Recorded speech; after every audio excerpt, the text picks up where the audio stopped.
So this is what we are going beyond, is what arises, the possibility of entering a different state of consciousness, not just as an isolated experience, as a meditation practice, but to bring that, let's go back into it now, the awareness that you are aware. That sounds a little funny. Can you be aware right now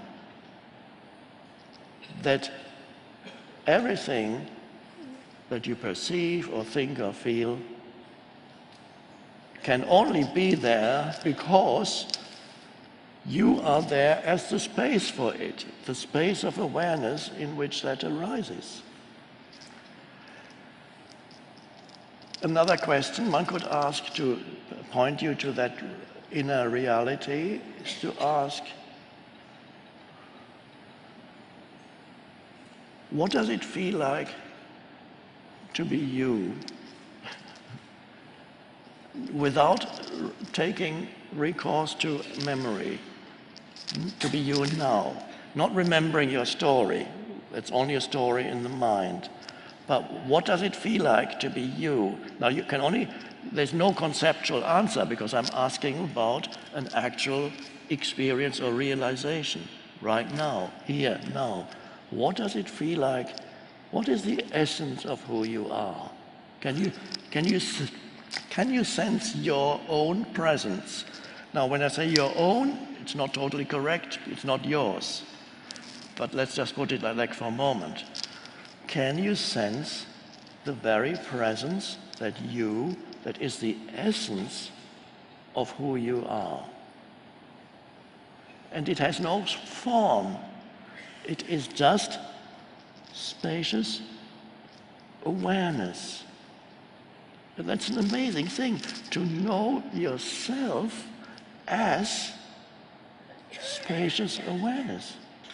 That frees you from believing that your personal history is who you are.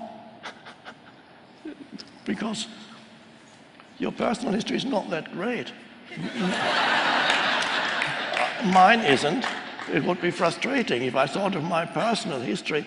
Who I am has come about through transcending my personal history. It's not my personal history showing this great thing. No, it's realizing the relative insignificance of my personal history. So the present, your own presence. So for some people, one pointer works better than another pointer. That's why I give you a choice of pointers, so you can ask yourself, or I can ask you, are you aware, or can you be aware right now of the fact that you are aware? Can you be conscious of the fact that you are conscious? That still sounds dualistic because I'm using language, but it's only because I'm using language. What really happens when you are aware that you are conscious is not that here is me and here is I'm aware of my consciousness, subject and object. That's not how consciousness, you can't be aware of consciousness like that. You can only be aware of consciousness as yourself, as the eternal subject. Your consciousness can never become something that becomes an object in consciousness. That's everything else is an object in consciousness. But you cannot be aware of consciousness as an object because consciousness is you, the essence of you. And that essence of you is the essence of the present moment. So when we go to the deepest level of the present moment, when you go to the deepest level of the present moment, what do you find and what do you discover? Yourself. The essence of you. So the essence of you, which is conscious space, is inseparable from the essence of the present moment. So when you go deep into the present moment, which is the vertical dimension, whereas most of life unfolds on the horizontal dimension, past and future, I need to do this to get there, and remember this, the vertical dimension is associated with the stuff in your mind, and that keeps you trapped. And over here, suddenly in the now, the horizontal dimension is the stuff in your mind. The vertical is now.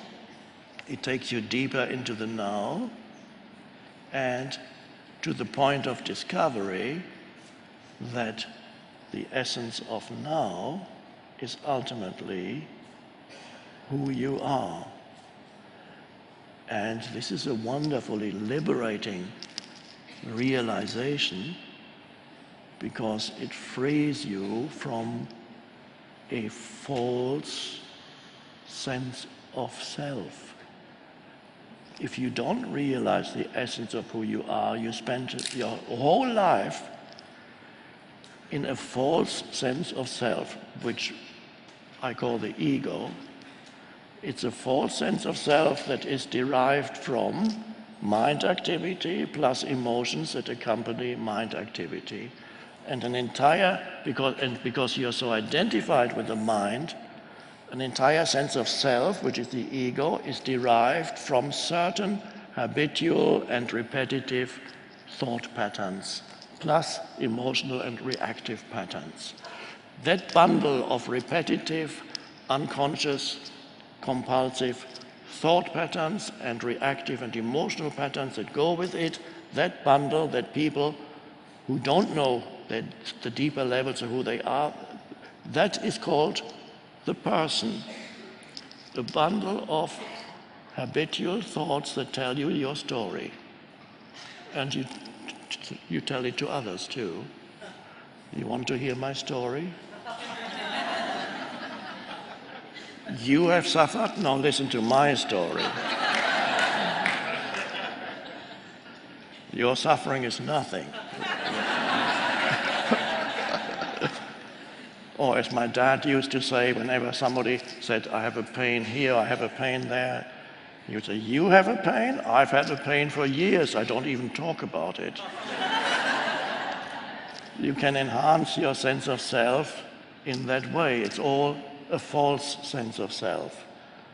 And you are trapped in that, what the Buddha called the delusory self, the self that has no ultimate reality.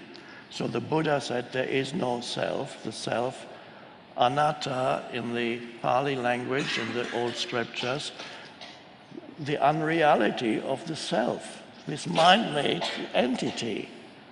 And so the Buddha's teaching was, it pointed, one of the essences in the Buddha's teaching is emptiness. What does that remind you of? Awareness, spacious awareness. Presence, emptiness, no form. Jesus had the same message. The kingdom of heaven does not come with signs to be perceived. What does that mean? It means you can never say, oh, there it is. Why can't you say, oh, there it is? Because you are it.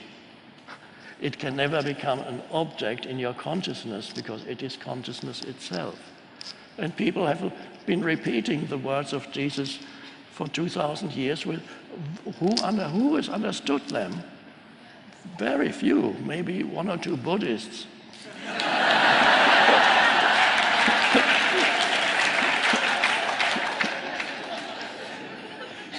So this is the secret of life, and it's so simple to know who you are. Know who you are beyond the surface self. And it doesn't mean you can't remember your history anymore. Of course you can remember your personal history. That's fine. But you are no longer trapped in that exclusively personalized sense of me. It's such a frustrating way to live, with just in this little me. Always feels threatened by things and needs to identify with other things and never feeling complete, never feeling satisfied for very long, always a sense of not enough. Awful way to live. So we are transcending that, and that's the shift in consciousness. And then as you bring into your daily life that spacious awareness, the awareness of yourself as spacious consciousness, which you can also call stillness, There's a stillness. Even as you speak, you can still feel the underlying presence. In the foreground, you speak, you listen, you do things. In the background, a spacious awareness. In other words, you sense your own presence, which is not your own because your own presence is one with universal presence. You might have noticed I don't use the word God, because the moment you use God, it becomes another concept in your mind. So the Buddha very wisely avoided it. And when they asked the Buddha, "You never talk about God," they said to the Buddha, "Why is there a God?" And of course, and this is the end of our meditation, the Buddha's answer was, as reported in the scriptures, when he was asked, "Is there a God?" the Buddha kept noble silence. That's the answer. Thank you.